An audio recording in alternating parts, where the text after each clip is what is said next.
الحمد لله رب العالمين نحمده ونستعينه ونستهديه ونستغفره ونعوذ بالله من شرور أنفسنا ومن سيئات أعمالنا من يهد الله فلا مضل له ومن يضلل فلن تجد له وليا مرشدا أشهد أن لا إله إلا الله وحده لا شريك له وأشهد أن محمدا عبده ورسوله اللهم صل وسلم وبارك على محمد وعلى آله وأصحابه أجمعين اللهم رب اشرح لي صدري ويسر لي أمري واحلل عقدة من لساني يفقهوا قولي ولا حول ولا قوة إلا بالله العلي العظيم اللهم لا سهل إلا ما جعلته سهلا وأنت تجعل الحزن إن شئت سهلا ربي يسر ولا تعسر وأتمم بالخير.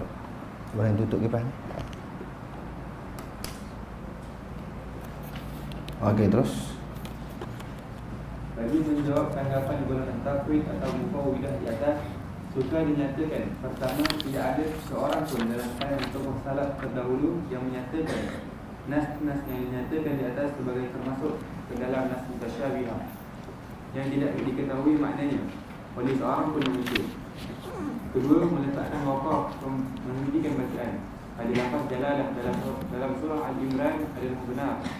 Ayat yang kita baca semalam, wa ma ya'lamu ta'wilahu illallah.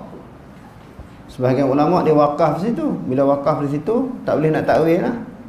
Kerana yang mengetahui tentang takwil adalah Allah. Sebahagian ulama dia wakaf tentang ayat di kalimah di depan itu, wa ma ya'lamu ta'wilahu illallah warasikhuna fil ilmi. Jadi golongan yang kedua berpendapat boleh takwil. Jadi tapi kalau salaf dia tak takwil lah. Di sini ada dua makna, dua huraian, dua pendapat tentang masalah takwil dan juga takwil. Golongan salaf tidak mentakwilkan sebahagian besar daripada ayat-ayat mutasyabihat. Yang kedua, salaf sebahagian ulama, khususnya pendapat salaf, mereka tidak menganggap ayat-ayat sifat ini ayat mutasyabihat yang tidak difahami maknanya. Mereka faham makna. Generasi yang kemudian inilah yang tak faham. Mereka mengatakan salaf tak faham makna serah kepada Allah. Serah tu dipanggil apa? Tafwid. Serah tu dipanggil tafwid. Jadi sebahagian ulama, khususnya salaf, mereka tak mengatakan ayat sifat itu, ayat tangan, muka itu ayat mutasyabihat, ayat muhkam. Maknanya jelas, difahami. Cuma kafiat itulah yang diserahkan kepada Allah. Okey, terus.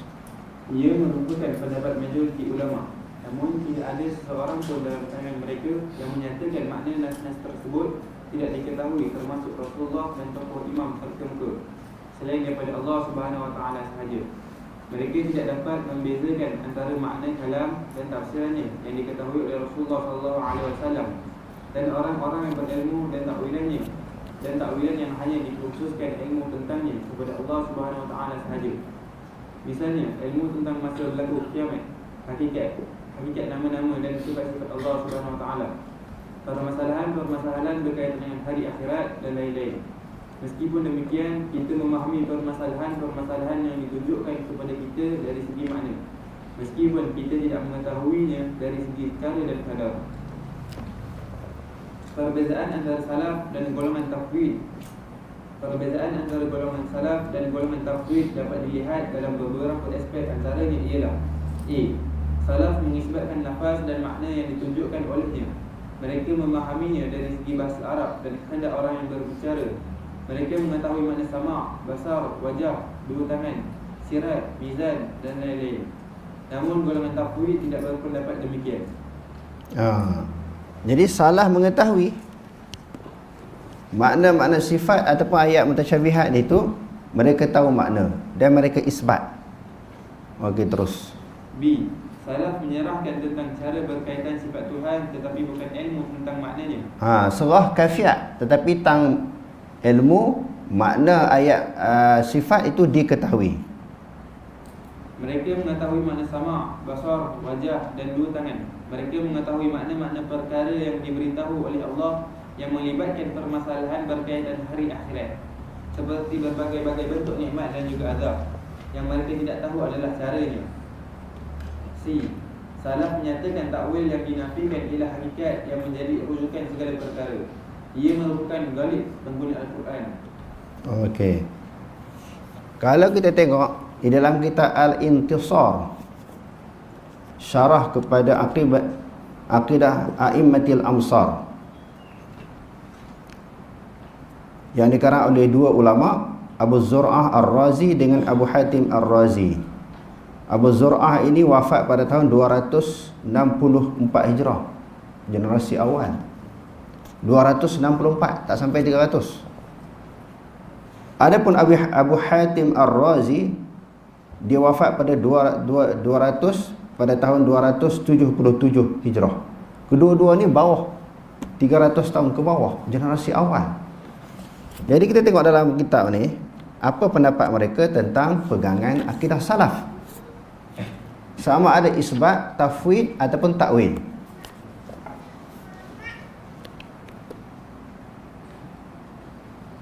Wasu'ila al-Imam Sufyan ibnu Uyainah radhiyallahu anhu an ahadits sifati. Imam Sufyan ibnu Uyainah ditanya tentang hadis-hadis sifat. Faqala hiya kama ja'at. Jadi hadis-hadis sifat itu, sifat ni macam kalau ayat Quran orang panggil ayat mutasyabihat, dan juga orang panggil ayat sifat, macam ayat apa dia, wajah, tangan, mata, nuzul, istawa, itu ayat sifat. Begitu juga hadis-hadis sifat. Apa maksud hadis-hadis sifat? Hadis yang menceritakan tentang sifat Allah. Sebab tu berkali-kali kita ulang, dia bukan anggota hadis sifat, ayat sifat. Bila ditanya, Sufyan ibnu Uyainah dia jawab, hiya kama ja'at. Hadis-hadis itu sebagaimana dia datang. Nuqirru biha, kami mengakui dengannya, kami terima. Wa nuhaddisu biha, kami sebarkan, boleh cerita, bukan kata benda tu tak boleh cerita. Bila kaifin, tanpa kaifiat, kami terima, kami akur, dan kami sebarkan ayat-ayat ataupun hadis-hadis tentang sifat. Itu yang dimaksudkan dengan apa dia, tentang hadis sifat. Wa qauluhum rahimahullahu ta'ala, amirruha kama ja'at. Hak ni orang duk ulang amirruha kama ja'at, lalu ayat tu pejam mata, tak tahu. Itu orang duk ulang. Sebab tu nak tahu akidah salaf, kena buka kitab salaf. Tak boleh buka kitab khalaf. Kalau kita baca kitab khalaf menceritakan tentang akidah salaf, tentu tafsiran, huraiannya, syarahnya tak betul.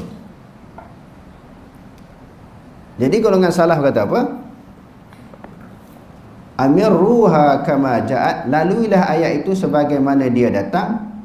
Yaqtadi isbatil hadhihi as-sifati wal ahadithi dalati 'alaiha. Dia kata membawa kepada maksud isbat sifat-sifat ini dan hadis-hadis yang menunjukkan atas sifat Allah tadi. Kama waradat, sebagaimana dia datang, min ghairi ta'tilin, tanpa menafikan, tanpa menolak sifat itu. Kalau tolak itu yang dipanggil golongan Mu'attilah. Golongan apa? Golongan Mu'attilah yang menafikan sifat-sifat Allah. Fahuwa raddun 'alal Mu'attilah, iaitu menafikan ataupun menolak golongan Mu'attilah. Itu dipanggil amirruha kama ja'at. Apa maksud bila kaifin? Yang Imam Malik kata apa? Golongan salaf semua berpegang begitu, sebagaimana yang dipegang oleh Imam Malik. Al-istiwa'u ma'lumun wal kaifu majhulun. Bila kaifin, apa maksud bila kaifin? Yaqtadi tanzihaha anit tamsil al-mufdi ilaihi. Dia kata di sini, bila kaifin itu membawa kepada menyucikan Allah, membawa kepada menyucikan Allah daripada menyerupa, memisalkan Allah, yang membawa kepada mafdi ilahi talab al-kaifiyati sifati, yang membawa kepada menuntut kafiat. Jangan duk cari kafiat, menuntut kafiat, cari kafiat. Macam mana nuzul, bagaimana istawa, Itu yang kata bila kaifin. Mereka tak cari kafiat, sebab kafiat tidak diketahui. Dia kata talabul kafiyatus sifat, mencari kafiat sifat. Fahuwa raddun 'ala al-mumassilah al-mukayyifah. Bila kaifin ini nak menolak tentang golongan mumassilah, golongan yang memisahkan Allah dengan baharu, dan juga mukayyifah yang mentakifkan Allah, yang menyebut sifat Allah ni ada kaifiat. Mereka sebut sifat Allah Ta'ala ni ada kaifiat-kaifiat yang tertentu. Bila ada kaifiat yang tertentu, maknanya ada perbandingan, ada penyerupaan antara Allah dengan baharu. Sedangkan Allah mukhalafatuhu ta'ala lil hawadis. Kalau yang komen semalam, dia tengok daripada awal dia boleh faham ni. Dia tengok mungkin tengah-tengah, dia kata macam mana menyerupakan Allah dengan baharu. Sedangkan kita sebut berjuta kali lah, tak sama. Dia tak tengok daripada awal perbahasan. Jadi nak menunjukkan, nak menolak Allah Ta'ala mempunyai kaifiat yang tertentu. Okey, ini kita tengok lagi. Wa qauluhum hadha dalun ala isbatihim li ma'na sifah, li ma'na sifati. Dan perkataan mereka ini menunjukkan isbat bagi makna sifat. Apa maksud isbat makna sifat? Makna tangan, makna istawa, makna ain, isbat, terima. Bukan tafwid, tafwid serah. Apa yang mereka serah adalah kaifiat. Sebab tu dia kata tadi bila kaifin. Bila kaifin. Tidak ada kaifiat. Okey, kita tengok lagi. Falau kanu la yuthbituna al-ma'na. Sekiranya golongan salaf tidak menisbatkan makna sifat, makna sifat Allah Ta'ala yang kita sebutkan tadi, istawa, nuzul, yad, wajah, ain dan sebagainya, kalau mereka tak isbat, lamahtaju ila nafyil kaifiyah. Nescaya mereka tidak menafikan kaifiat. Kalau makna tak diisbatkan, tak perlu nafi kaifiat. Mereka isbat dia punya makna sifat, yang dinafikan adalah kaifiat. Jadi kalau tak terima makna sifat, tak perlu nafi kaifiat. Faham tak ni? Tolak semua? Seorang dia kena ramai ni faham. Itu boleh ganti profesor 40 tahun dreba profesor tu. Maknanya salaf dia isbat. Isbat maknanya terima. Adapun khalaf dia takwil. Dan sebahagian mereka menuduh salaf ini tafwid. Tak. Salaf hanyalah tafwid kaifiat, cara bagaimana. Adapun makna mereka isbat. Sebab tu dia kata di sini, kalau salaf tidak mengisbatkan makna, nescaya mereka tak menafikan kaifiat. Maknanya makna diterima, makna tangan terima. Yang nafi kaifiat tangan. Makna turun Allah Ta'ala daripada langit, terima makna tu. Makna turun terima. Makna istiwa terima. Terima Allah Ta'ala istiwa atas arasy. Allah Ta'ala turun ke langit dunia. Terima makna tu. Makna turun tu. Terima. Tetapi apa yang dinafikan adalah kaifiat. Macam mana duk kata kita kata sama? Tak sama. Kita duk kata banyak kali lah. Allah Ta'ala tak sama. Idh nafyul kaifi amma laysa bithabitin fa thabitin laghun. Dia kata kerana menafikan kaifiat sesuatu yang tidak sabit adalah lagha. Mesti terima dulu baru nafi kaifiat. Dia kata kerana menafikan kaifiat sesuatu yang tidak sabit, tak sabit nafi apa? Menunjukkan makna itu diketahui, makna itu diterima adalah lagha, sia-sia. Laghun minal qawli, sia-sia daripada perkataan. Walaysa muradahum, tidaklah itu maksud salaf. Bukan itu maksud salaf. Maksud salaf ni dia isbat dia punya makna ayat mutasyabihat dan mereka nafi kaifiat. Okey, tengok pula. Tadi bila kafin, amirruha kama ja'at.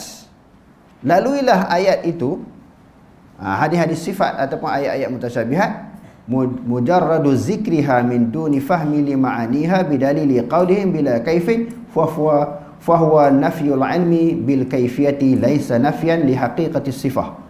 Kalau amirruha kama ja'at tadi hanya semata-mata sebut tanpa faham makna. Nak lalu apa? Makna pun tak faham. Nak lalu ni kita faham, kita nak jalan sesuatu jalan, nak lalu ke jalan tu kita kena tahu dulu jalan tu. Ini amir ruha kama ja'at, maknanya faham dulu makna baru serah. Fa ma'ani as-sifati bayyinatun. Makna sifat terang. Makna sifat tadi saya ulang lagi. Nuzul, istawa, yad, wajhun, ain. Makna tu terang. Dia kata bayyinatun ma'rufatun. Dia ketahui makna tu. Fil lughah, di sudut bahasa. Ma'a tanzihillahi an musyabihatil khalqihi. Berserta dengan membersihkan Allah ataupun mensucikan Allah daripada makhluknya. Bukan kata isbat makna tu kita menyamakan Allah. Tak. Sebab tu dia kata tangan yang layak, yang sesuai, nuzul yang layak, istiwa yang layak. Disebut oleh ulama salah begitu, dipegang oleh Imam Malik dan juga imam yang empat, a'immatul arba'ah. Wa min huna, dan daripada sini jumi'a nahjul ahli sunnati wal jama'ati fi babis sifati. Dia kata daripada sinilah dihimpunkan pendirian ahli sunnah wal jamaah tentang bab sifat ini, bainat tanzihi wal isbat, antara menyucikan Allah dan juga isbat. Isbat terima. Fayusbituna, maka salah menerima, mengisbatkan min ghairi takyifin wala tamsilin, dengan ketiadaan kafiat dan juga misal. Maknanya tak meletakkan sifat Allah, kafiat dia begini-begini dan juga misal dia begini-begini. Wa yunazzihuna min ghairi tahrifin wala ta'tilin. Mereka menyucikan Allah daripada ketiadaan paling daripada makna zahir. Tahrif paling daripada makna zahir, wala ta'tilin, dan tidak nafi akan sifat-sifat Allah. Akan nafi sifat-sifat Allah. Qala Imam Al-Fudail bin Iyad. Imam Al-Fudail bin Iyad rahimahullahu ta'ala kata apa? Fudail bin Iyad. Dia kata apa? Laisa lana an natawahhama fillahi kaifa wa kaifa. Tidaklah bagi kita waham. Tidaklah bagi kita waham tentang Allah begini, bagaimana tak ada. Tak ada waham, jelas. Lianna Allah wasafa nafsahu fa ablagha fa qala. Dan Allah Ta'ala menceritakan sesungguhnya Allah mensifatkan akan dirinya. Dia kata apa? Qul huwallahu ahad, Allahus samad, lam yalid wa lam yulad wa lam yakul lahu kufuwan ahad. Jelas. Nak ragu tahu mana? Jadi salah ni dia terima. Mintalah untuk Tok Guru, geng-geng aswaja, siapa-siapa sahajalah yang tak faham, tolong bacalah kitab-kitab ni supaya tak jadi pertembungan tu jadi besar. Nak pegang khalaf silakanlah, nak pegang Asy'ariyah silakan, tapi yang paling baik salaf. Tapi kalau nak pegang juga keras juga silakan, sebab itu salah satu daripada akidah Ahlussunnah wal Jamaah. Tetapi jangan mengatakan orang yang berpegang dengan Allah Ta'ala ada tangan yang sesuai dengan Allah, istiwa dengan sesuai dengan Allah Ta'ala, itu Wahabi, sesat. Tak betul. Ini adalah pendirian salaf. Tapi kalau semua pihak mengkaji, membaca, perkara yang macam ini tidak boleh jadi pertelikan, perbalahan dan perpecahan daripada kalangan umat Islam. Hak ni yang besar, hak masalah berpecah, masalah forok, masalah kunut tu kecil. Menjaharkan bismillah tak bismillah, masalah hak kelahi kecil-kecil tu kecil je. Hak besar ni bab akidah ni sehingga mengkafirkan pihak lain, mengeluarkan orang yang berpegang dengan akidah salaf ini, mengeluarkan mereka daripada akidah Ahlussunnah wal Jamaah. Tuan tengok dalam YouTube, saya tak nak sebutlah nama siapa-siapa, ramai orang tahu. Dia orang ni bukan Ahlussunnah wal Jamaah, tapi sekarang ni dia orang slow sikit. Mereka ni tak kafir tuan-tuan, semua saudara kita, tetapi bukan Ahlussunnah. Dulu kafir geng-geng generasi lama dulu. Hak muda-muda ni cerdik lah sikit sebab kita duk terang, mungkin dia pun tengok juga. Bukan dia tak tengok ni live ni, mesti tersebar berjuta orang tengok. Lepas ni dekat tengok, sekarang ni mungkin buat persiapan nak buka puasa. Lepas tarawih mungkin sibuk dengan tarawih, lepas ni dia orang tengok juga. Dia orang tak wani dah kata kafir. Kalau kata Allah Ta'ala ada tangan taharah. Sebab kita buka banyak kitab, di antaranya Durus Samin, Syekh Duk Petani. Kalau kata Allah Ta'ala taharah tu, orang mengatakan Allah Ta'ala taharah tu kafir, Syekh Duk Petani menerima pemikiran kafir lah. Dia kata ini pun sebahagian daripada ahli sunnah wal jamaah. Jadi dia mandi cerdik sikit lah sekarang ni. Kita kena terang lagi sampai bagi cerdik betul-betul. Adalah kecerdikan sikit. Cuma dia kata bukan ahli sunnah wal jamaah, masih Islam Wahabi ni, tetapi dia bukan ahli sunnah wal jamaah. Kita nak terang lagi sampai dia mengaku Wahabi sebagai ahli sunnah wal jamaah. Boleh baca dalam kitab Al-Bid'ahul Munkarah yang dikarang oleh Dr. Wahab Az-Zuhaili. Dan debat di Perlis baru ni pun dah terang. Mereka tak berani nak keluarkan Wahabi daripada ahli sunnah wal jamaah. Cuma hak kecil-kecil tu duduk pegang lagi dengan pendirian lama. Bukan senang juga nak buat kajian ni. Sebab tu saya pun tak apa nak marah golongan yang duk lawan ni, sebab jahil lah. Kitab tak ada. Saya duk jumpa tuan-tuan, saya sebut ni, ada tokoh-tokoh, orang tokoh di Malaysia ni kita jumpa lah. Bila saya pergi tak ada kitab. Hak duk ceramah hebat-hebat tu. Hak tuan-tuan tengok dalam Facebook, dalam YouTube, TikTok sekarang ni orang buat, hebat ceramah, anak murid ramai. Kitab-kitab akidah ni tak ada. Adalah sikit-sikit, bukan kata tak ada langsung. Patut maklumat tak ada. Saya pun jadi terkedu. Kita bawa kitab banyak, pergi dengan Ustaz Amri pun banyak tempat kita pergi. Kita bawa satu bonek kereta, kalau dah lawan kita nak tunjuk satu-satu. Tapi tak lawan lah, kita banyak kita pergi orang tak lawan. Dia mau duk lawan ni, tengok live ni kok belakang kita, berdepan dia tak lawan. Dia tunjuk kitab. Kita nak suruh dia baca ibarat satu-satu. Tapi banyaknya tak ada maklumat. Itu yang jadi kesian tu. Kalau dia baca tu, insya-Allah dia jadi longgar lah. Sebagaimana yang saya sebut tadi, kalau dia nak pegang dengan cara lama, silakan. Tapi jangan mengkafirkan golongan salaf ni. Salafi-salafi ni pegang salah lah. Yang dia orang tuduh Wahabi tu. Cuma orang sebut tang perangai. Perangai tu memanglah bukan semua 100% lah. Orang salafi belum tentu perangai macam orang salaf. Cuma kita kata pegangan salaf, aliran salaf, manhaj salaf. Mereka yang berpegang kepada Asy'ariyah pun tak sama dengan Abu Hasan Asy'ari. Sama ke akhlak mereka dengan Abu Hasan Asy'ari? Sama ke akhlak dengan Imam Ghazali? Kalau kita nak bahas bab tu, pakat-pakat tak sama sebenarnya. Cuma kita nak ikut sunnah ni, konon-kononnya ikut Nabi lah. Memang kita tak ikut Nabi 100%, tapi kita berusaha nak ikut Nabi. Memang kita tak sama dengan Nabi, tak sama dengan sahabat. Memang kita nak ikut. Itu usaha kita, sedaya upaya kita nak buang kelemahan kita. Kita nak terima amalan Nabi, pendirian Nabi, akhlak Nabi, amal segala ibadah yang dilakukan oleh Nabi, semua kita nak ikut. Cuma kemampuan kita ni terbatas, sebab tu tak sama. Kalau sama kita dengan Nabi ni, tak betul lah. Sama dengan sahabat pun tak betul juga. Sebab Allah kata, kuntum khairu ummatin, sahabat ni sebaik-baik umat. Walaupun ada ulama kata, kuntum khairu ummatin ni, semua umat Nabi Muhammad itu sebaik-baik.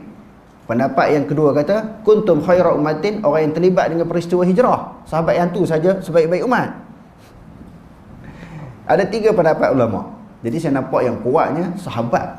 Semua sahabat itu sebaik-baik umat. Kita ni belum tentu baik. Jadi ala kulli hal kita nak ikut Nabi dan ikut para sahabat. Memang tak sama. Mana boleh demo ni kata nak ikut sahabat. Pendirian kita memang begitu. Cuma kelemahan tu kelemahan masing-masing. Macam itulah yang kita sebut hari tu. 9 ahli politik, sahabat yang dijanjikan syurga terlibat dengan politik kan. Memang tak sama. Cuma kita nak ceritanya isu pelibatan mereka. Bukan kata kita sama dengan mereka. Okey. Ada soalan tak? Apa yang kita bahas tadi? Walaupun banyak kali kita dah ulang, tapi tanya-tanya kadang tak faham lagi. Apa makna ta'til, apa makna tafwid, apa makna mukayyif, mumassilah, mujassimah. Pun tak hafal. Kenapa ya? Kena bagi mantap betul-betul masalah akidah ni. Bagi faham betul-betul. Okey, terus. Dalil batalnya mazhab tafwid. Imam-imam salaf banyak mentafsirkan ayat-ayat sifat. Misalnya mereka menyatakan istiwa bermakna tinggi, istiqrar dan juga irtifa', dan sekaligus menunjukkan mereka memahami maknanya. Abdullah bin Mubarak pernah ditanya, bagaimana kita mengenal Tuhan kita? Beliau menjawab, kita mengenal Tuhan kita di atas langit yang ketujuh, beristiwa di atas arsh, jauh daripada makhluknya. Dalam satu riwayat yang lain, beliau menjawab, di atas langit yang ketujuh, di atas arsh. Apa yang ditanyakan oleh beliau adalah sesuai dengan nas dan mengikut yang beliau fahami daripada nas terlibat. Imam Al-Zahabi menjelaskan, kata-kata Imam Malik sebelum ini merupakan pegangan golongan Ahlussunnah seluruhnya.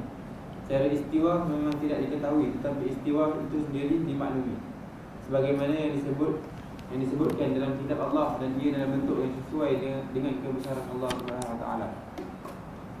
Mazhab tafwid sebenarnya menimbulkan banyak kebatilan, antaranya ialah mazhab kecacatan, ialah menzahirkan kecacatan terhadap Allah Subhanahu Wa Taala, Al-Quran Al-Karim dan juga Rasulullah sendiri. Hal tersebut kerana ia menggambarkan Allah Subhanahu Wa Taala menurunkan satu perbicaraan yang tidak dapat dipahami. Dia memerintahkan sesuatu yang tidak boleh ditadabbur dan tidak boleh dipikirkan dengan akal fikiran manusia.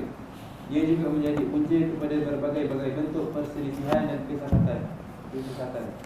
Ia juga seolah-olah menjelaskan Al-Quran tidak diturunkan dalam bahasa yang dipahami oleh manusia. Rasulullah SAW pula seolah-olah tidak menyampaikan apa yang diamanahkan kepada baginda supaya disampaikan kepada manusia, dan tidak menjelaskan kepada manusia apa yang diturunkan kepada mereka. Ini sekaligus akan mendedahkan risalah yang dibawa oleh Rasulullah SAW kepada kerosakan dan hujah menjadi batal. Golongan kafir kota Mekah dahulu sekalipun tidak berani berinteraksi dengan Al-Quran sedemikian rupa. Pendirian Ahlussunnah wal Jamaah terhadap kasyaf dan mimpi. Kasyaf membawa maksud meninjau makna-makna gaib dan perkara-perkara yang tersembunyi di sebalik hijab dari segi kewujudan dan penyaksian. Bagi ahli-ahli tasawuf, mereka mempunyai beberapa istilah yang membawa makna kasyaf. Cuma ada yang berbentuk umum dan ada juga yang berbentuk khusus. Misalnya khatir, lintasan dalam hati, merujuk perbicaraan atau bisikan yang berlaku di dalam hati dan budi seseorang, baik daripada Tuhan, malaikat, diri sendiri dan juga syaitan, dalam keadaan tidak tetap. Kadang-kadang khatir dalam hati itu tidak mengandungi apa-apa arti. Selain daripada khatir ialah warid. Warid merujuk kepada lintasan yang baik dan terpuji yang berlaku di dalam hati tanpa dibuat-buat. Ada yang mengatakan khatir Rabbani merupakan khatir yang pertama sekali muncul. Ia sama sekali tidak akan tersalah. Ia kadang-kadang dikenali dengan kekuatan, penguasaan dan juga tidak ada tolakan. Khatir yang datang daripada malaikat dinamakan sebagai ilham, iaitu campakkan sesuatu ke dalam roh atau diri seseorang. Khatir yang datang daripada nafsu dinamakan sebagai hadis. Ia merupakan lintasan hati yang mengandungi bahagian daripada nafsu. Ia menyeru ke arah menyalahi syarak. Antaranya juga ialah tajalli. Ia merujuk kepada cahaya-cahaya gaib yang terdedah kepada hati. Begitu juga dengan istilah zauq. Ia merujuk kepada cahaya makrifah yang dicampakkan Allah ke dalam hati para wali. Dengan cahaya tersebut, seseorang dapat membezakan antara kebenaran dan kebatilan tanpa menukilkannya daripada mana-mana kitab atau lain-lain. Mimpi pula merujuk kepada tangkapan yang Allah campakkan ke dalam hati seorang hamba menerusi tangan malaikat. Syaitan atau dengan nama-namanya atau hakikatnya, sama ada berdasarkan ibarat atau campur aduk. Perkara yang sebanding dengannya yang berlaku dalam keadaan sedar dinamakan sebagai khawatir. Khawatir. Golongan Ahlussunnah wal Jamaah mengiktikadkan kebenaran yang tidak dicelah dengan kebatilan ialah terdapat dalam Alkitab, As-Sunnah dan juga ijma'. Jadi maknanya masalah lintasan hati, kasyaf tak ada. Perbahasan ulama tu adalah, tapi untuk mencari kebenaran dia berdasarkan bersumber. Dia bukan daripada mimpi, kasyaf, perasaan dalam hati. Macam mana dia nak kenal sesuatu kebenaran? Dia semua berdasarkan kepada hujah dan juga dalil. Bersumber yang asal iaitu Quran dan juga hadis. Dan juga ijma' para ulama. Okey, terus sebaliknya, sumber yang lain daripada itu seperti ilham, mimpi, khasyaf, Israiliyat, cerita dan lain-lain mengandungi kebatilan dan juga kebenaran. Boleh jadi benar, boleh jadi salah. Masalah khasyaf, cerita-cerita orang, masalah khasyaf mimpi boleh benar, boleh jadi salah. Tetapi nak pegangkan sebagai suatu hujah, suatu fakta, suatu dalil, tak boleh. Sebagai panduan untuk diri sendiri boleh. Maksudnya panduan diri sendiri apa dia? Apabila mimpi itu sesuai dengan Quran hadis. Quran dan hadis yang sahih.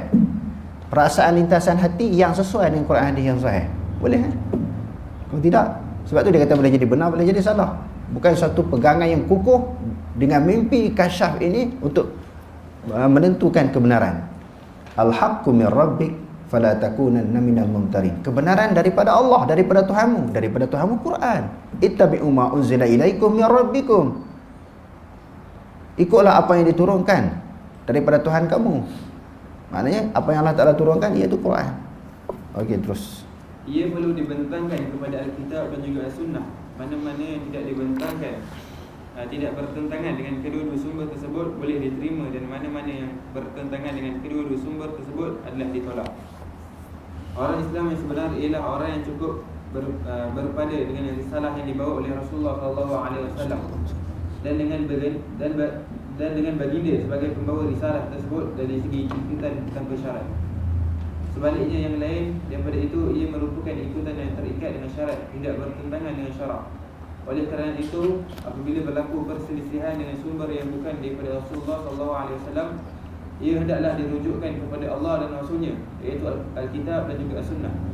Begitu juga wajib merujukkan segala bentuk ahwal, zauq, hasyaf dan lain-lain kepada kitab dan As-Sunnah, dan menimbangnya dengan neraca syarak. Orang yang tidak membina segala ilmu, amalan dan tingkah laku, bahkan segala urusannya di atas dua asas yang agung ini, dua asas agung Quran hadis, ia tidak termasuk ke dalam urusan agama sedikit pun. Kalau tak jadi dua asas yang agung ni sebagai rujukan panduan, bila timbul muskil, keliru, tak jelas, kita nak cari sesuatu keputusan yang betul, mesti kembali kepada dua sumber ini.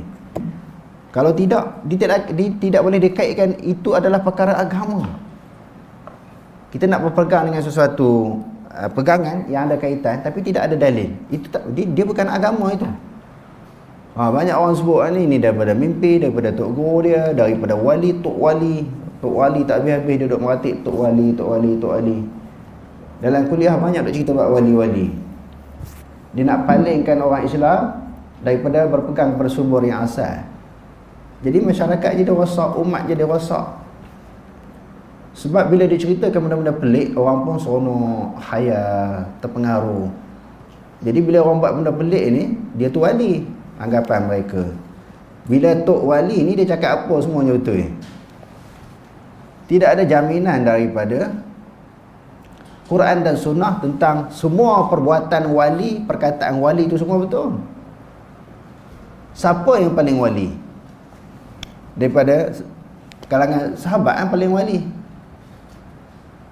Daripada kalangan manusia ni paling wali adalah sahabat.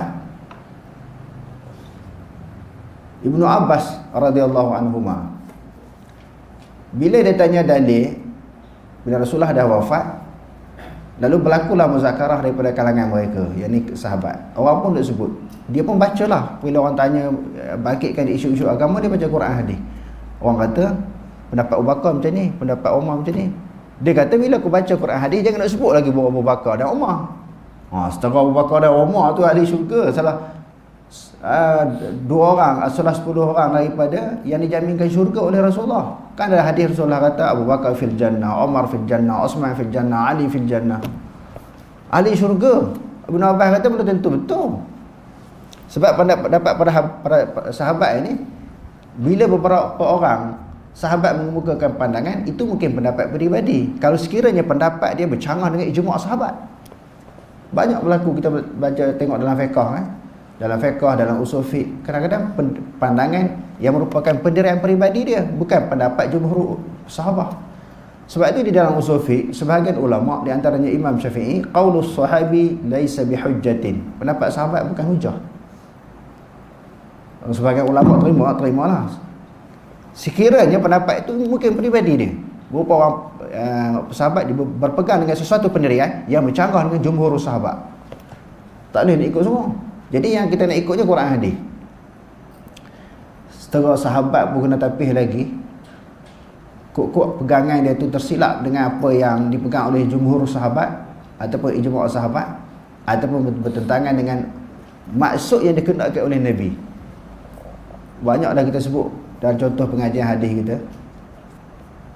Di antaranya Sayyidina Umar nak pukul orang yang menangis bila berlaku kematian, bila sahabat ini berlaku kematian kepada ibu bapa dia, mereka menangis. Sayyidina Umar nak pukul orang yang menangis kerana kematian keluarga dia. Sayyidina Umar baca hadis, innal mayyita yu'adzabu bi bukai ahlihi. Itu Sayyidina Umar. Sesungguhnya mayat diazab kerana tangisan keluarganya. Ni hadis ni Sayyidina Umar kata. Jadi sahabat yang nak dipukul oleh Sayyidina Umar ni, betul ke pendapat Sayyidina Umar ni, hadis ni? Tahu dia mungkin dia silap. Walaupun dia sahabat rapat dengan Nabi. Lalu orang kita tanya Aisyah radhiyallahu anha. Bila kita tanya Aisyah, betul ke pendapat Sayyidina Umar tu, dia nak pukul aku ni sebab aku menangis keluarga aku meninggal? Aisyah kata, wala taziru waziratun wizra ukhra. Seseorang itu tidak menanggung dosa yang dilakukan oleh orang lain. Orang atas dunia menangis, apa kena-mengena dengan mayat dalam kubur diseksa? Hadis tu dia ada maksud dia. Hadis tu dia ada maksud dia. Maksudnya, ada di kalangan orang sebelum dia mati, dia ikut perangai jahiliah, orang Islam ni tadi. Sebelum dia mati, dia wasiat kepada orang, kepada adik-adik dia, kalau aku mati besok kamu menangis, menjerit lah. Kadang-kadang dia pergi upah. Sebab apa? Suruh menangis. Barulah menunjukkan dia ada jasa dalam masyarakat semasa dia hidup. Dia ada jasa, dia ada pengorbanan, dia ada sesuatu kebaikan yang dibuat kepada masyarakat sehingga kehilangan dia ditangisi, menyebabkan orang sedih. Orang merasakan suatu kehilangan yang besar. Sebab tu dia kena belasah dalam kubur, sebab dia yang suruh. Itu maksud hadis itu. Yang kedua, orang yang mati tu, sebelum dia mati, bila orang lain mati, dia meratap, dia menangis. Lalu orang pun ikut perangai dia. Orang ikut perangai jahat dia tu, meratap, menangis, menjerit.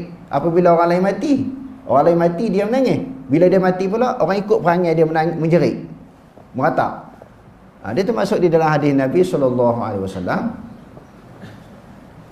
man sanna sunnatan hasanatan falahu ajruha wa ajru man amila biha wa la yanqusu min ujurihim syai'a. Barang siapa yang mensunnahkan, yang mencontohkan sesuatu kebaikan, lalu kebaikan dia diikuti, dia dapat pahala, dan orang yang buat pun dapat pahala, tidak dikurangkan sedikit pun pahala. Dia dah mati dah, orang buat ikut perangai baik dia, perbuatan yang baik dia dicontohi, dia dapat pahala. Selagi mana orang buat baik, dia dapat pahala sampai ke kubur. Sebaliknya, wa man sanna sunnatan sayyi'atan falahu wizruha wa wizru man 'amila biha wa la yanqusu min auzarihim syai'a.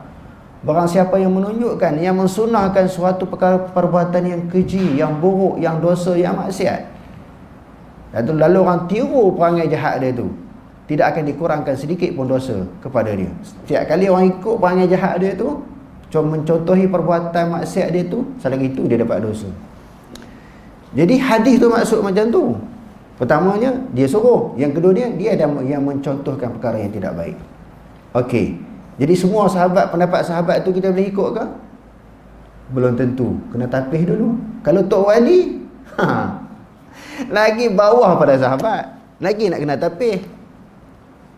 Ada Tok Wali tak sembahyang Jumaat. Dia kata sebab kamu hati kotor. Kita tengok dia tak sembahyang Jumaat, sebenarnya kamu tu hati rosak, bukan kata wali tu. Nampak? Wali tu okey. Sebab bila kita tengok kita ni penuh dengan maksiat, kata dia, penuh dengan dosa, kita nampak orang yang wali tu nampak buat salah, padahalnya tu dia tu orang yang baik. Kita nampak tu jadi terbalik, dia kata. Berapa kali orang tengok Rasulullah tak sembahyang Jumaat? Rasulullah ni atas pada wali, para sahabat tak sembahyang Jumaat. Ada? Kalau nak tengok dengan cara terbalik, ada orang sebut, ada yang beberapa individu yang diiktiraf di Malaysia ni, yang dianggap sebagai wali, orang kata tak pernah nampak sembahyang Jumaat. Orang duk tengok masjid persekitaran di kampung dia tu. Dan saya sendiri pun, saya pernah cerita di sini, orang dikatakan wali juga, orang tu pun dah tak ada lah. Ingat tahun lepas meninggal. Itu pengalaman bagi diri saya sendiri. Pada hari Jumaat saya pergi ke rumah dia, adalah urusan yang tertentu, saya masuk ke kampung tu, kebetulan orang duk cerita dia ni tak main Jumaat. Saya pun pergi jumpa dia, dia tengah duk jalan ikan di kolam dia tu. Saya kata, Haji, Haji ni hari ni main Jumaat di mana? Dia akan sembahyang sama ada di Lubuk Merobok, Masjid Lubuk, ataupun Masjid Laneh, sebab dia duduk tengah-tengah. Saya ikut Dan, dia kata. Ikut Dan di mana Haji? Saya pun terus tekan. Di Lubuk ke di Laneh? Dia kata saya ikut Dan. Ikut Dan tu di mana? Dia tak boleh nak cerita sampai ke sudah. Tiba-tiba anak murid dia kata dia ni memanglah dia pergi sembahyang Jumaat, kita yang tak nampak. Saya tanya dia sendiri. Bukan saya nak reka, saya tak nak sebutlah, dia pun tak ada lah. Semoga Allah maghfirlahu warhamhu. Tapi anak murid yang ikut dia tu kena taubat lah. Memang dia tak sembahyang lah. Banyaklah cerita-cerita dengan dia ni yang dianggap wali. Bila berlaku kematian kepada sesebuah ahli keluarga, dia jumpa keluarga tu, dia tak nak tahu dah apa nasib mayat dalam kubur ni. Dia nak sembahyang hajat. Dia nak sembahyang hajat malam ni. Lepas tu bagilah upah RM300, RM400 sebut. Masa tu isteri saya mengajar Tuan Perak, arwah isteri saya mengajar Tuan Perak. Balik cerita, dia kata abang betul ke boleh tahu nasib orang dalam kubur? Siapa cakap? Orang ni sekian-sekian, dia nak suruh hak wali tadilah. Tuan-tuan pun tahu kan. Saya kata mana boleh macam tu, Rasulullah pun tak tahu apa yang berlaku dalam kubur kecuali wahyu yang disampaikan. Dia kata tak, dia duk minta duit seorang RM300. Nak tahu mak dia dalam kubur, ayah dia dalam kubur, bagaimana nasib dia. Semua dia cerita semua okey. Hak bagi duit dia seronok. Mati saja, bila orang meninggal dia pergi rumah orang tu. Dia nak sembahyang hajat malam ni, nak minta Allah Taala tunjuk nasib orang mati dalam kubur macam mana. Ni bahaya tuan-tuan kalau mengaji tak berdasarkan kepada Quran dan Sunnah ni. Cukup bahaya, merebak. Bukan hak seorang tu je, hak duk ceramah dalam YouTube, Facebook tu. Melambot. Pengalaman saya. Ada satu kali tu yang saya sebut di Jeralun. Ustaz Meri pun pergi. Kami pun minat tarekat dulu. Pergi jumpa, orang kata dia ni wali, mufti Datuk Harusani pun ambil ijazah dengan dia. Dia ni khalifah. Khalifah tarekat di Perak ni. Saya pun pergilah dengan orang sahabat. Hati memang tak nak pergi, tetapi orang duk ajak dah, pujuk-pujuk saya pergi. Sampai rumah dia, saya terkejut lah, isteri dia, anak dia tak bentuk aurat, tak pakai tudung. Dia pula duk isap rokok. Saya kata ini ke wali? Dia kata kita ni berzikir kepada Allah Ta'ala kena rasa lazat sebagaimana kita isap rokok. Saya kata ya Allah, macam ni ajak aku nak pergi jumpa wali ke wali? Saya ni jenuh juga. Masa saya duduk mengaji dulu, masa zaman muda dulu duduk cari tarekat. Nak jadi hebat nak jadi wali. Semua tu karut tuan-tuan. Saya ada pengalaman bukan dengan cerita orang. Saya duduk kaji banyak tarekat, banyak individu yang saya jumpa. Banyaknya, kalau bab sanad tu tak usah sembang, taubatlah tak sampai kepada Rasulullah. Sampai kepada sahabat pun tidak. Amalan-amalan mereka bercanggah, pemikiran bercanggah, percakapan mereka pun bercanggah dengan Quran hadis. Isap rokok ni, rasa lazat begitulah kita zikir kepada Allah. Dia duk sedang buat benda haram. Dia duk kata itulah kelazatan nikmat di dalam ibadah. Macam mana faham itu? Anak murid ramai. Jangan duk kutuk dia. Kutuk orang melampau lah. Dia orang terlalu fanatik. Bahkan yang duk ambil tarekat ni, tinggal sekejap perbahasan ni, ustaz-ustaz juga. Ada seorang ustaz tu, kalau cerita kenal kadang-kadang hari sini, saya tak nak sebut nama dia tu. Ustaz, jom kita ambil tarekat pada guru tu. Dia kata, anak dah pergi dah, saya kata kat dia. Malam tu dia kata kami ambil tarekat, selepas ambil bersalam tu angin kencang datang. Dia kata pintu ni tingkap musalla tu buka tutup. Saya kata itu je hujah hantar untuk menentukan kebenaran. Kata saya cerita, tuan-tuan semua kenal. Saya kata taubatlah Syekh, entar ni mengaji. Benda-benda khurafat ni jangan percaya. Yang kata wali, yang kata saya tadi, dia ni duduk di Tiong. Hak saya kata wali tu tadi, dia tak ada dah. Ustaz yang sama juga jumpa saya hari Jumaat. Dia kata, ustaz tolong cerita rumah wali tu. Dia bawa kepada saya kunyit, 5 purut, ada beberapa halat. Saya kata nak pergi ke mana ni? Nak masak ni? Dia kata nak pergi mandi sunat taubat. Saya kata, ada ke sunat taubat ni? Dalam mazhab mana yang kita belajar? Sunat taubat ni nak mengaji. Sunat taubat tu adalah tentang hadis, walaupun hadis tu lemah kan. Tetapi dengan kafiat, dengan mandi sunat taubat. Semayang tu ada, tapi dia kata nak mandi sunat taubat. Mandi sunat taubat tak ada. Mandi sunat taubat tidak ada. Dia bawa walimah, kunyit dan beberapa bahan. Kita Tok Guru dia suruh bawa bahan ni nak mandi sunat taubat. Mana ada dalam semua mazhab. Dalam hadis soal syariah sunat taubat tak ada. Sembahyang sunat taubat pun ulama khilaf. Ini mandi sunat taubat. Bawa alat-alat tertentu. Saya ingat dia nak memasak. Bawa alat-alat awal-awal untuk memasak. Oh pening tuan-tuan. Itu hak mengaji agama lah tu. Boleh kena tipu lagi. Hak tak mengaji dapat saja kat pokok ni.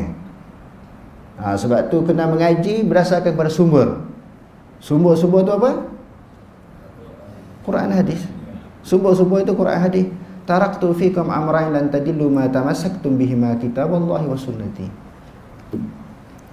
Nabi kata, aku tinggal kepada kamu dua perintah, dua arahan. Kalau kamu pegang, kamu amalkan, dua perintah, dua arahan ni kamu tak akan sesat selama-lamanya. Apa dia? Quran dan hadis. Mafhum mukhalafahnya, mafhum yang bercanggah dengan maksud tadi, kalau tak pegang sesat lah.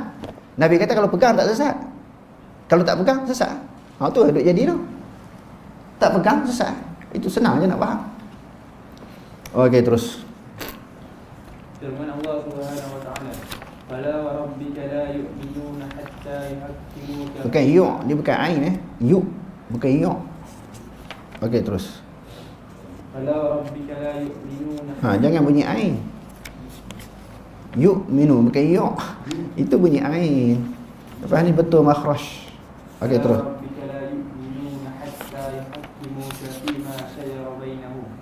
ثم لا يجدوا في أنفسهم حرجا مما قضيت ويسلموا تسليما.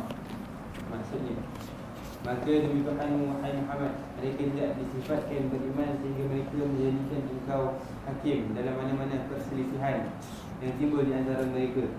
Kemudian mereka pula tidak merasa di hati mereka sesuatu keberatan dari apa yang telah engkau hukumkan, dan mereka menerima keputusan itu dengan sepenuhnya. Bila berlaku perselisihan pendapat, Rasulullah keputusan. Zaman Nabi, rujuk kepada Nabi lah. Zaman sekarang, rujuk kepada hadis. Keputusan yang disebut dalam hadis tu mutamat. Tak boleh kita ragui lagi. Okey, terus. Firman Allah Subhanahu wa taala, "Ya ayyuhalladzina amanu atii'ullaha wa atii'ur rasul wa ulil amri minkum. فإن تنازعتم في شيء فردوه إلى الله والرسول إن كنتم تؤمنون بالله واليوم الآخر ذلك خير وأحسن تأويلا." Maksudnya, wahai orang-orang yang beriman, taatlah kamu kepada Allah dan taatlah kamu kepada Rasulullah dan kepada ulil amri, orang-orang yang berkuasa dari kalangan kamu. Kemudian jika kamu berbantah-bantah berselisihan dalam sesuatu perkara, maka hendaklah kamu mengembalikannya kepada kitab Allah, Al-Quran dan sunnah Rasulnya. Jika kamu benar beriman kepada Allah dan hari akhirat, yang demikian adalah lebih baik bagi kamu dan lebih elok pula kesudahannya. Al-Imam Ibn Qayyim Al-Jauziyah menjelaskan punca kesesatan sesetengah ahli tasawuf ialah kerana mereka menjadikan zauq, wajh, hal dan lain-lain sebagai pemutus hukum yang dijadikan rujukan dalam melakukan perkara yang diharuskan atau ditegah, dan perkara yang sahih dan juga fasid. Mereka juga menjadikannya sebagai neraca penilai bagi menilai kebenaran dan juga kebatilan, sehingga kerana mengutamakan perkara tersebut mereka sanggup melemparkan ilmu dan nas ke belakang. Okey. Sebahagian daripada Ibn Qayyim Al-Jauziyah, orang-orang yang sesat, yang terpesong daripada kebenaran ini kerana merasakan kasyaf zauq. Zauq ni perasaan hati kan. Apa yang dirasai oleh hati, konon-kononnya bila kita berzikir banyak-banyak, hati kita bersih, jadi hati boleh menentukan betul salah. Ini sebahagian orang sesat kes ni zauq, kasyaf. Kasyaf ni, benda tu, kasyaf-kasyaf ni boleh jadi benda yang kita sebut hari tu istidraj. Tak boleh diukur dengan penilaian perasaan kita. Jadi hak dia sesat jadi macam tu. Dia duduk jadi haya, lara. Dia jadi apa dia? Jadi macam orang haya mabuk ketung apa dia panggil? Ini isap gang, ketung, ganja tu. Dia macam ada satu perasaan haya, lali. Pemikiran tak waras, macam mana boleh menentukan kebenaran ataupun kesalahan? Pemikiran pun tak waras. Okey, terus. Akibatnya, keburukan dan kerosakan meningkat manakala petunjuk iman dan tingkah laku yang lurus mulai lenyap. Perjalanan hidup yang pada asalnya ditunjukkan kepada Allah mula bertukar haluan kepada memenuhi kehendak nafsu. Orang-orang yang tidak melihat kepada zauq dan wajh sebenarnya menyembah Allah Subhanahu Wa Taala Sebaliknya, orang yang mendakwa memperoleh khasyaf dan zauq sebenarnya menyembah nafsu mereka sendiri. Syariat adalah pemutus hukum dan bukan pihak yang diputuskan hukum.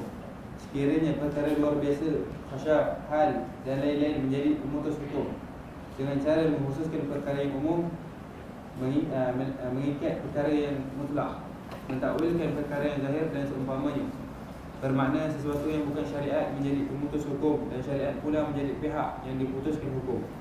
Jika itu yang berlaku, ia merupakan perkara yang disepakati oleh ulama sebagai batil.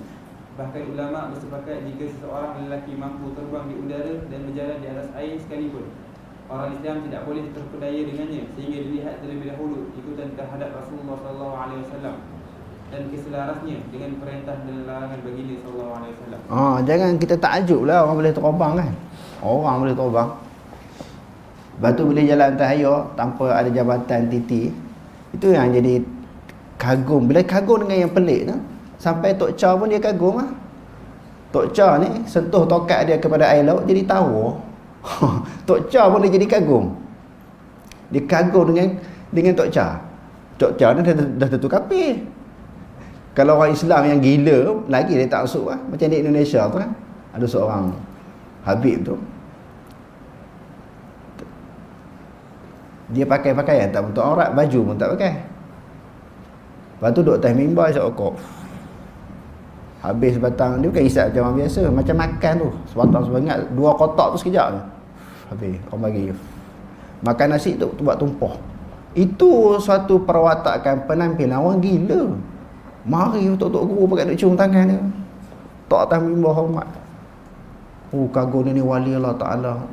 Nampak Islam ni hina main dengan puak-puak ni. Islam tu jadi lekeh, orang gila dikatakan wali. Pakai duk ambil ijazah dengan dia.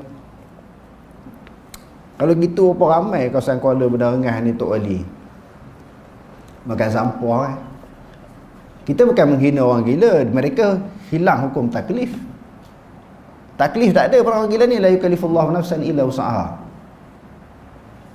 Kalau orang kafir gila sebelum akhir balik, dia masuk syurga lah esok. Orang Islam kita ni dah tentu masuk syurga lah. Kalau dia gila, walaupun dia tak semayang, dia buat maksiat pun, dia tak dikenakan hukum. Bebanan taklif dia tak ada. Jadi isunya bukan kita menghina orang gila, kita kritik orang yang menganggap orang gila tu wali. Itu maksudnya. Kita mengkritik orang yang menganggap orang gila tu wali sehingga mereka ambil ijazah. Mereka mengangkat kedudukan orang gila ni dengan satu kedudukan yang begitu tinggi. Jadi nampak Islam ni command sangat. Hak jenis-jenis macam tu semua wali. Semua yang kuat hubungan dengan Allah Ta'ala. Sedangkan pemikiran dia dah tak ada, dah hilang, tak mampu berfikir. Sebab tu dia melanggar beberapa hukum syariat. Sebab tu disebut tadi, masalah kasyaf ke, al-wajdu, apa dia lagi, masalah hal, perasaan-perasaan hati tu kan, tertolak. Kita utamakan ketengahkan syarak. Syarak tu di depan, bukan kasyaf tu di depan. Ini syarak lepas ke belakang. Tu yang mari golongan batini tu, golongan makrifat tu. Syariat ni zahir, hak kita ni nak main isi. Sembahyang, puasa, zakat, haji ni untuk orang awam, orang zahir. Hak dalam ni dia pakai niat hati. Wa'budillaha wa'bud rabbaka hatta ya'tiyakal yaqin. Wa'bud rabbaka hatta ya'tiyakal yaqin. Ayat ni Kahf tu domain kembali kepada Nabi. Sembahlah Allah Ta'ala sehingga datang keyakinan. Kami ni cukup yakin kepada Allah, buat apa sembah lagi? Allah Ta'ala kata sembahlah sehingga datang keyakinan. Kami dah yakin, buat apa sembah?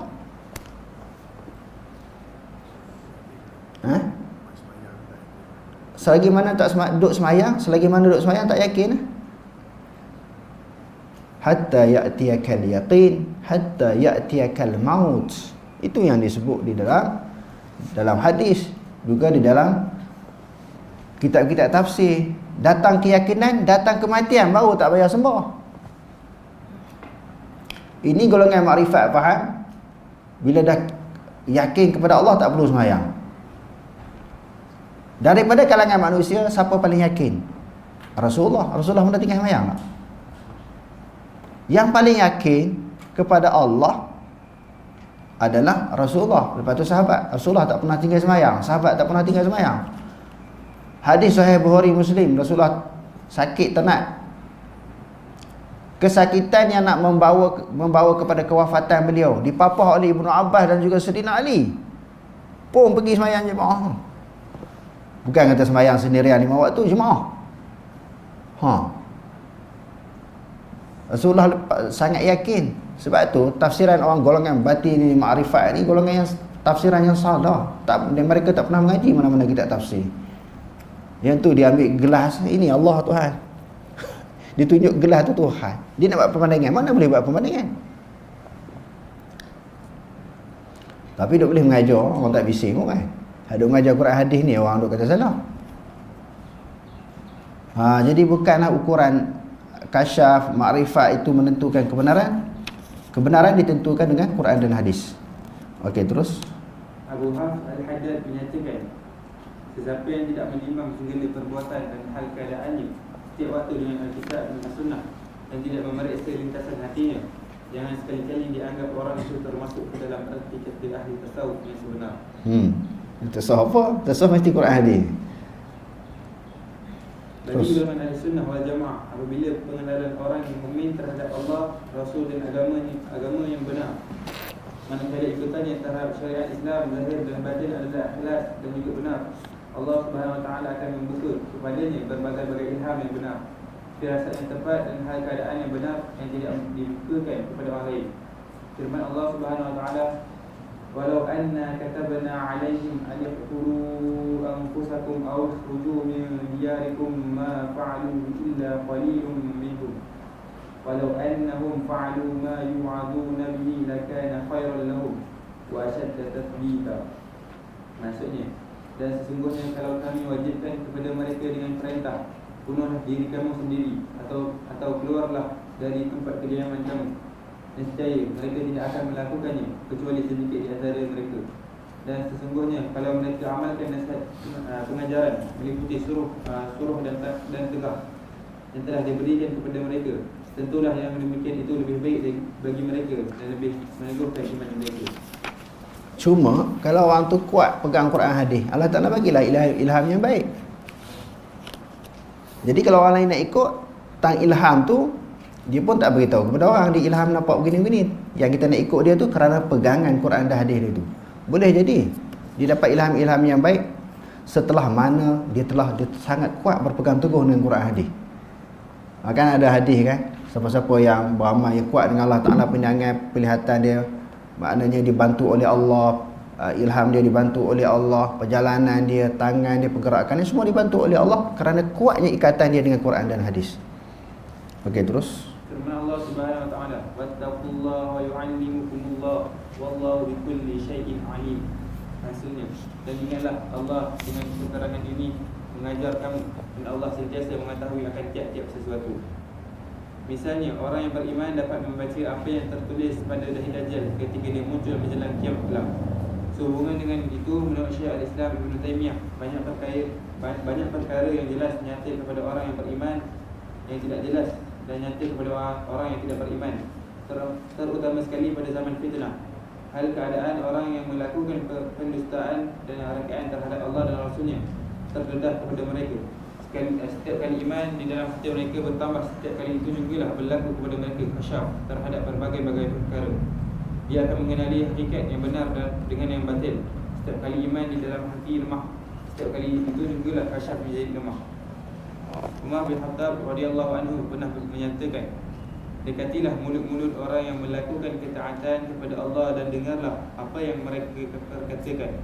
Sesungguhnya perkara-perkara yang benar terselah kepada mereka. Abu Uthman An-Naisaburi pula menyatakan, sesiapa yang melaksanakan sunnah ke atas dirinya, baik berbentuk perkataan maupun perbuatan, akan berbicara dengan hikmah. Sesiapa yang melingkuni dirinya dengan runtuhan nafsu, baik dari segi perkataan maupun perbuatan, akan berbicara dengan bid'ah. Jadi kalau orang yang kuat ingat kepada Allah, berpegang teguh dengan Quran Sunnah ni, percakapan dia tu keluar ilham-ilham yang baik. Kerana percakapan ni bukan didorong oleh hawa nafsu. oleh kejahatan dan syaitan, tetapi ilham yang baik yang datang daripada malaikat. Okey, terus. Syah Al-Qarmani pula menyatakan, sesiapa yang menutup pandangan matanya daripada melihat perkara-perkara haram, menahan diri daripada terlibat dengan perkara-perkara syubhah, mengimarahkan batinnya dengan muraqabah yang berterusan dengan zahirnya, dengan mengikut sunnah dan juga membiasakan dirinya memakan makanan yang halal, rasanya tidak akan meleset. Kadang-kadang tidak dinafikan muncul perkara yang disangkakan sebagai karamah pada tangan orang yang melakukan latihan yang rohani, meninggalkan memperbanyakkan makan dan minum dan melazimi berjaga malam dan berkhulwah, seperti dapat memberitahu tentang kematian orang yang hadir dalam sesuatu majlis, kedatangan seseorang pada waktu ini dan berkhulwah, namun ia tetap tidak menunjukkan satu bentuk karamah yang sebenar, dan orang itu pula tidak mungkin seorang wali Allah. Bahkan ia banyak berlaku kepada orang-orang yang melakukan latihan rohani seperti golongan kafir Hindu dan lain-lain.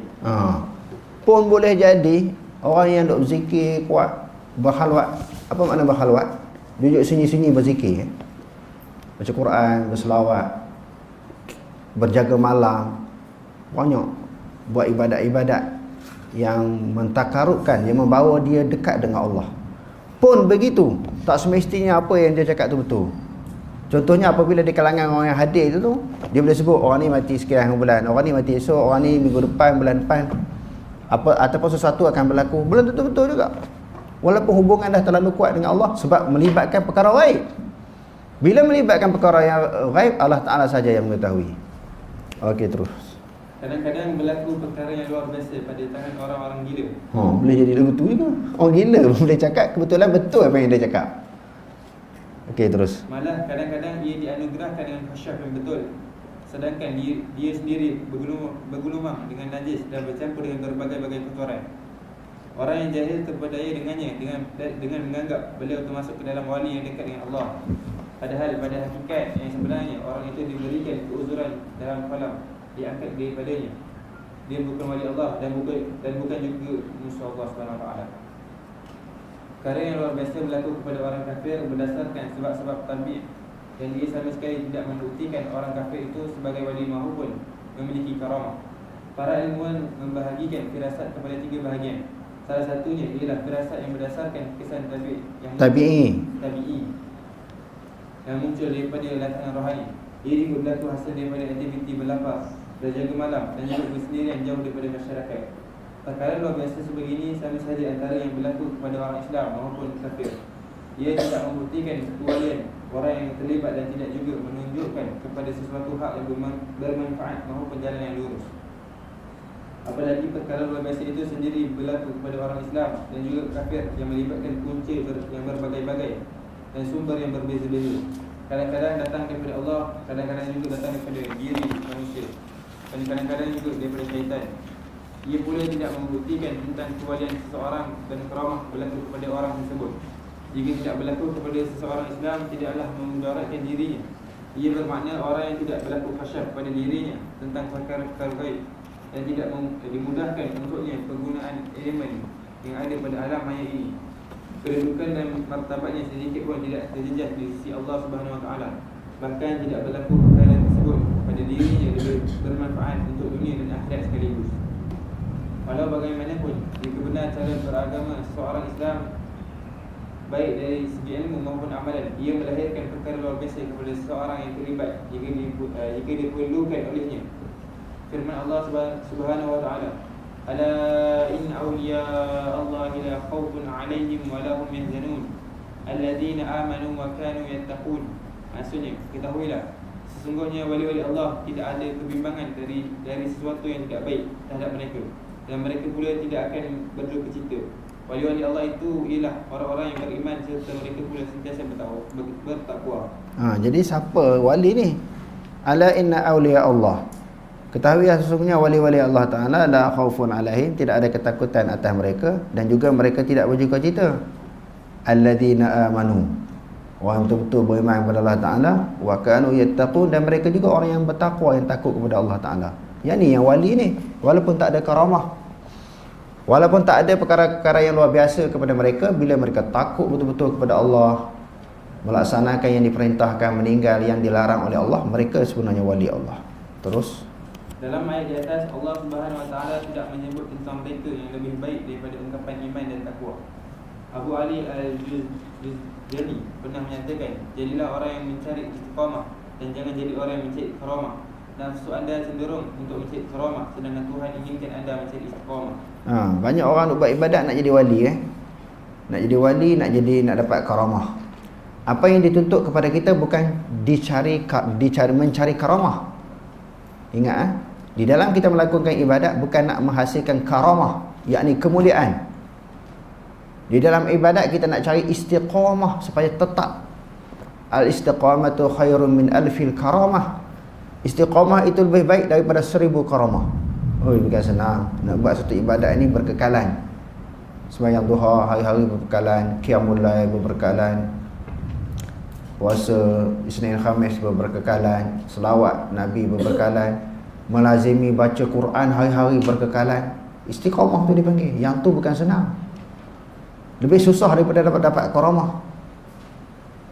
Golongan salaf dan juga para ulama, mereka dalam melakukan ibadat mereka nak istiqamah. Allah Ta'ala dorongkan mereka, kuatkan hati mereka supaya kekal di dalam ibadat yang dilakukan.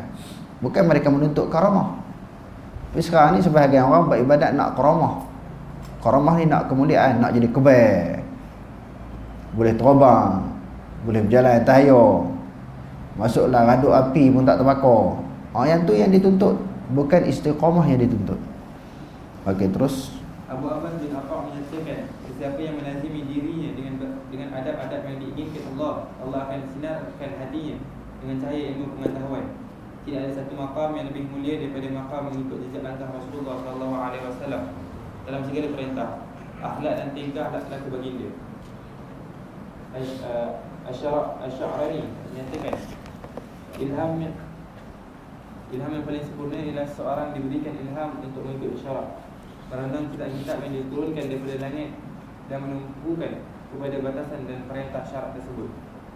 Kasyaf kadang-kadang berlaku kepada orang yang beriman kerana kekurangan darjat dan kelemahan keyakinannya. Sebaliknya, orang yang dikasyafkan dengan kebenaran keyakinan, iaitu keyakinan pengetahuan syarak dan dihilangkan hijab syubhat dan syahwat daripada dirinya. Tidak perlu berlaku perkara luar biasa kepada dirinya itu. Bahkan berdasarkan hikmah, dia tidak perlu kepada perkara tersebut.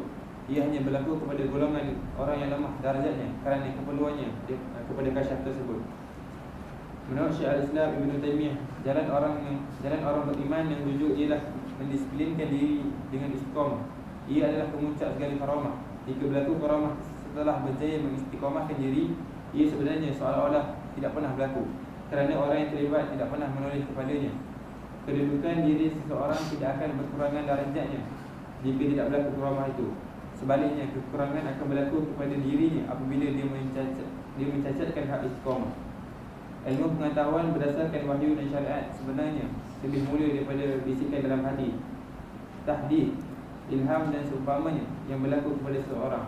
Hal ini kerana ilmu syariat baik dalam bentuk cerita maupun tuntutan tidak diperoleh, melainkan melalui jalan wahyu yang merupakan jalan Rasulullah SAW. Sebaliknya, ilmu tentang kasyaf dan seumpamanya mempunyai banyak punca dan sebab. Sebagaimana yang dimaklumi, ilmu yang hanya dikhususkan kepada Rasulullah SAW dan diwariskan kepada umatnya adalah lebih mulia berbanding dengan ilmu yang turut dikongsi oleh orang ramai, baik orang Islam maupun kafir. B. Syariat tidak diamalkan melainkan oleh orang-orang yang beriman yang salih. Yang salih yang merupakan penghuni syurga, kekasih, orang pilihan Allah dan para walinya. Sebaliknya, khasyaf dan seumpamanya berlaku kepada orang Islam dan juga kafir, munafik dan juga fasik. Ilmu yang dikhususkan kepada orang-orang soleh lebih utama berbanding dengan ilmu yang turut dikongsi oleh orang-orang soleh dan juga fasik. C. Ilmu syariat dan amalan terhadapnya mendatangkan manfaat kepada orang yang mengamalkannya di dunia dan juga akhirat. Di samping dapat membendung kemudaratan di dunia dan juga akhirat tanpa memerlukan kepada kasyaf dan lain-lain. Sebaliknya, kasyaf jika tidak disertai dengan ilmu agama akan mengundang kemusnahan kepada orang yang mengamalkannya di dunia dan juga akhirat. Kemusnahan di dunia kerana tidak mempunyai kaitan dengan agama, manakala di akhirat kerana seseorang sering mendedahkan diri, agama, tubuh badan, hati, akal, keluarga dan harta kepada khatir, lintasan-lintasan hati. Kesan yang datang daripadanya tidak dapat dijamin dari segi kebaikan. Berapa ramai orang yang kehilangan akal dan harta dan mencelakakan dirinya kerana terlalu melayan khatir tersebut, tetapi apa yang dikejarnya tidak tercapai. Jadi khasyah ni tak ada kebaikan pun di dunia, apatah lagi di akhirat. Dia menjerumuhkan seorang yang berlaku khasyah tu mungkin jadi riak, sombong, angkuh. Orang lain tak ada. Tengok dia ni hebat, zikir sekian-sekian, dapat sesuatu kelebihan. Selawat berapa ribu satu hari, dapat sesuatu kelebihan yang tak dimiliki oleh orang lain. Apa perasaan dia? Rasa seronok, syok. Lepas tu dia rasa dia nak buat lagi. Dia nak buat lagi kerana apa tu? Kerana Allah ke? Kerana Allah Ta'ala bagi kelebihan, kasyah, boleh terbang dan sebagainya. Sebab orang duk nampak ni, tak bagi bertambah power. Begitu juga orang ustaz-ustaz duk ajar orang beramal surah Waqiah, bayang sunat duha untuk murah rezeki. Ibadat ni untuk apa kita buat ibadat? Beramal selawat sekian-sekian dapat begini kelebihan. Ustaz duk mengajar, ambil zikir ni tuan-tuan sebelum balik ni, tuan-tuan akan jadi kaya, murah rezeki, akan jadi hebat, akan dipandang mulia. Nak bagi orang pandang kita mulia, kita beramal dengan sesuatu zikir, sesuatu amalan, nak bagi orang nampak kita ni hebat, nak bagi disanjung, dipuji oleh orang. Betul ke tu? Wa ma umiru illa liya'budullaha mukhlishina lahuddin. Mereka tidak diperintahkan untuk beribadat kepada Allah melainkan dengan tulus ikhlas kerana Allah, bukan nak jadi kaya, nak jadi hebat, nak bagi jadi orang sanjung, orang hormat, orang tabik spring kat kamu, kan? Banyak duk bagi amalan ni nak bagi orang hormat. La ilaha illallah. Dia seronok dengan orang puja dia, orang hormat dia, sanjung dia, puji dia. Ulama dulu saya dah sebut banyak kali, di dunia masa dia hidup kan orang puji sangat, orang duk kentam lagi ada. Mati orang hebat, Imam Bukhari, Imam Muhaddisin, Imam Sunnah, Nasirus Sunnah. Imam Sunnah Imam Ahmad bin Hanbal, Nasirus Sunnah Imam Syafi'i. Dapat macam-macam pangkat gelaran ni setelah mati. Kita risau atas dunia ni, orang duk sanjung kita, di akhirat esok apa tapah sampah kita ni Allah Ta'ala tak heran. Tu kesan tu buat ibadat tu nak bagi orang nampak hebat. Orang tengok jadi sayang, kasih, orang puja. Jadi macam mana jadi bertebaran ilmu di zaman sekarang ni macam tu. Bagi sesuatu malam ni dia nak habis 5 minit 10 minit dia habis ceramah, dia bagilah malam. Zikir ni saya ijazahkan, selawat ni saya ijazahkan, nak bagi jadi lawa, bagi jadi hebat. Orang sanjung tuan-tuan, murah rezeki, besok daripada Al-Fat pakai wildfire, pakai Mercedes mata belalang. Ada orang tu, ada satu ceramah tu, dia dah 20 tahun tadi nak pakai kereta canggih. Dia zikir-zikir ni dapat kereta canggih. Kita takut istidraj, dapat jadi kaya pakai kereta canggih. Lalu dia akan cerita dengan orang lain pula, orang lain pun beramal dengan zikir yang sama, nak bagi jadi kaya ni. Bukan kerana Allah dah. Zikir-zikir ni kerana Allah. Macam mana boleh ajar masyarakat macam tu? Merata mengajar orang. Anak murid pula ribu-ribu. Semua dia telan, termakan benda-benda yang macam ni. Siapa daripada kalangan umat ini, pendakwah yang nak ajak orang kepada Allah dan Rasul? Banyak dah lari dah. Lagi banyak ustaz, lagi banyak ustazah, lagi kesian kepada masyarakat. Bukan nak ajak kepada Allah dan Rasul, ajak keduniaan. Masyarakat jadi seronok. Memanglah sekali majlis tu ramai datang tengok orang hormat. Kita bukan jealous, cemburu bab tu. Yang kita tak setujunya yang salah tu. Cakap apa-apa tu, yang tu golongan ni yang disanjung. Agama ni jadi bahan mainan. Sepatutnya agama ini mengamal dengan ajaran agama, mendekatkan diri kita kepada Allah, bukan mendekatkan diri kita kepada manusia, bukan memperbanyakkan sanjungan dan pujian daripada makhluk. Agama mencari keredaan Allah, bukan keredaan manusia. Okey, terus. Amalan beragama yang benar dari ilmu dan juga amalan akan melahirkan perkara luar biasa. Jika diperlukan oleh yang terlibat, ia berbeza dengan perkara luar biasa kerana sama sekali tidak menunjukkan kepada kesahan ilmu dan amalan beragama seorang. CE, maksud wahyu dan syarak ialah meraihkan dan menegakkan hak ubudiyah terhadap Allah Subhanahu Wa Taala. Sebaliknya, maksud ahli tasawuf terhadap kasyaf ialah menyaksikan rububiyah Allah Subhanahu Wa Taala.